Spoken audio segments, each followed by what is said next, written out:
सोचिए, एक भुला दिया गया फिल्म स्टूडियो, एक शापित फिल्म रील और फिर मौतों का एक ऐसा सिलसिला जो किसी के भी होश उड़ा दे। आज हम नैना स्टूडियो के इसी अंधेरे अतीत की परतों को खोलेंगे और उस खौफनाक रहस्य से पर्दा उठाएंगे जो दशकों से कहीं दफन था। तो ये कहानी शुरू होती है एक सुबह से, मयूर थिएटर में। जब थिएटर के दरवाजे खोले गए तो अंदर का जो नजारा था वो किसी बुरे सपने से कम नहीं था। मैनेजर और एक कर्मचारी दोनों की लाशें पड़ी थी और ऐसा लग रहा था जैसे दोनों ने एक दूसरे को ही बेरहमी से मार डाला हो। वहां जो सीन था उसे देखकर यकीन करना मुश्किल था कि ये इंसानों का काम है। ऐसा लग रहा था मानो किसी जंगली जानवर ने हमला कर दिया हो, पर असल में हमला करने वाले वो खुद ही थे। ये एक ऐसी पहेली थी जिसका किसी के पास कोई जवाब नहीं था। जब पुलिस ने छानबीन की तो प्रोजेक्शन रूम में उन्हें एक बहुत ही अजीब चीज मिली, एक फिल्म का डिब्बा जिस पर कोई नाम पता नहीं था। बस एक पुराने से स्टूडियो का नाम लिखा था, नया स्टूडियो। एक ऐसा नाम जो दशकों से किसी ने सुना तक नहीं था, और यही वो इकलौता सुराग था जो इस पूरे रहस्य की तह तक ले जा सकता था। तो अब पुलिस और कुछ पैरानॉर्मल इन्वेस्टिगेटर्स मिलकर इस रहस्यमयी फिल्म रील की पड़ताल शुरू करते हैं, और उन्हें बहुत जल्द यह एहसास हो जाता है कि मौतों का यह सिलसिला सिर्फ इस थिएटर तक ही सीमित नहीं है, बल्कि इसकी जड़ें कहीं ज्यादा गहरी और पुरानी हैं। तो ये नयाना स्टूडियो था क्या?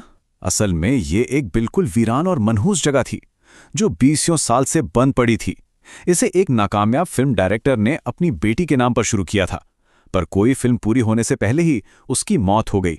बस तब से ये स्टूडियो बंद था और लोग इसे अपशकुनी मानते थे। और जैसे जैसे इन्वेस्टिगेशन आगे बढ़ी, एक बहुत ही डरावना पैटर्न सामने आने लगा। ऐसा लग रहा था कि जो कोई भी उस फिल्म के संपर्क में आता, उसकी मौत तय थी। थिएटर के कर्मचारियों से लेकर उस वीरान स्टूडियो में घुसने वालों तक। और बात यही नहीं रुकी, ये मौत का साया स्टूडियो के मालिक के परिवार तक पहुंच चुका था। स्टूडियो की और तलाशी लेने पर इन्वेस्टिगेटर्स के हाथ एक बहुत बड़ा सुराग लगता है, एक पुरानी फटी हुई स्क्रिप्ट का एक पन्ना।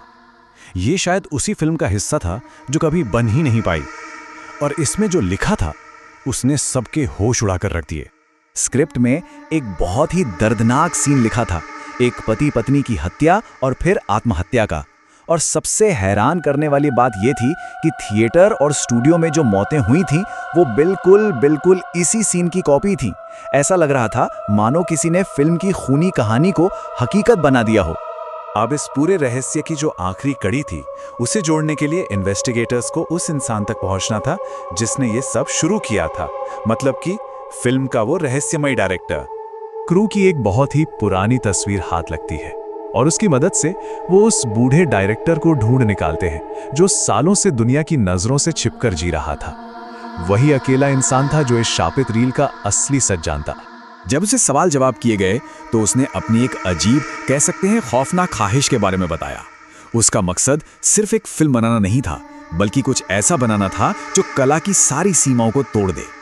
और फिर उसने वो राज उगल दिया जो इस पूरे श्राप की, इस पूरी दहशत की जड़ था। उसने कबूल किया कि वो अपने फिल्म में नकली एक्टिंग नहीं बल्कि असली मौत दिखाना चाहता था, कला के नाम पर एक घिनौना भयानक सच।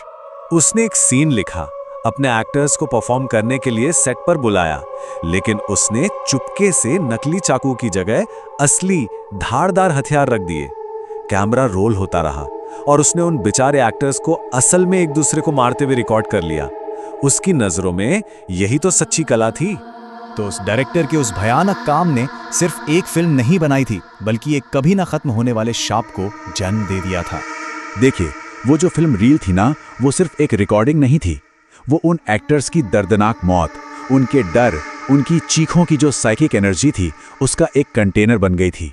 और यही था श्राप का पूरा खेल। जो कोई भी उस फिल्म को देखता वो उस खतरनाक एनर्जी के कंट्रोल में आ जाता था। उसका दिमाग काम करना बंद कर देता था और वो ठीक उसी तरह से हत्या और आत्महत्या करने पर मजबूर हो जाता जैसा उसने पर्दे पर देखा था। और इस शराब का शिकार बनने वालों की लिस्ट लंबी होती चली गई। कहानी के मूल एक्टर्स, थिएटर का मैनेजर और प्रोजेक्शनिस्ट, स्टूडियो में घुसने वाले 2 लोग, फिल्म का एडिटर और निखिल यानी मालिक का पति, सबके सब इस खूनी रील की भेंट चढ़ गए। तो अब जब पूरा सच सामने आ चुका था तो बस एक ही काम बाकी था, इस जानलेवा सिलसिले को हमेशा के लिए खत्म करना।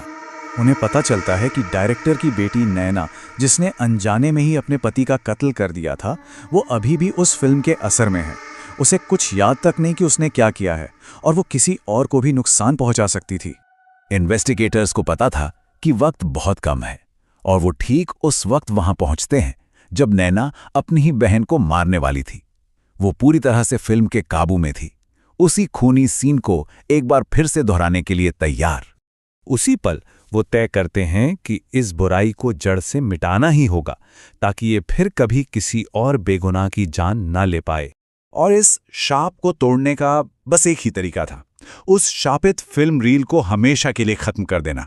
उसे आग लगा दी गई ताकि वो कहानी और वो दर्द हमेशा के लिए जलकर राख हो जाए। लेकिन यहाँ एक सवाल उठता है, क्या सिर्फ एक रील जला देने से वो बुराई सच में खत्म हो जाती है, जिसे कला की आड़ में पैदा किया गया था? या फिर कुछ कहानियां कभी खत्म नहीं होती, बस अपना साया छोड़ जाती हैं?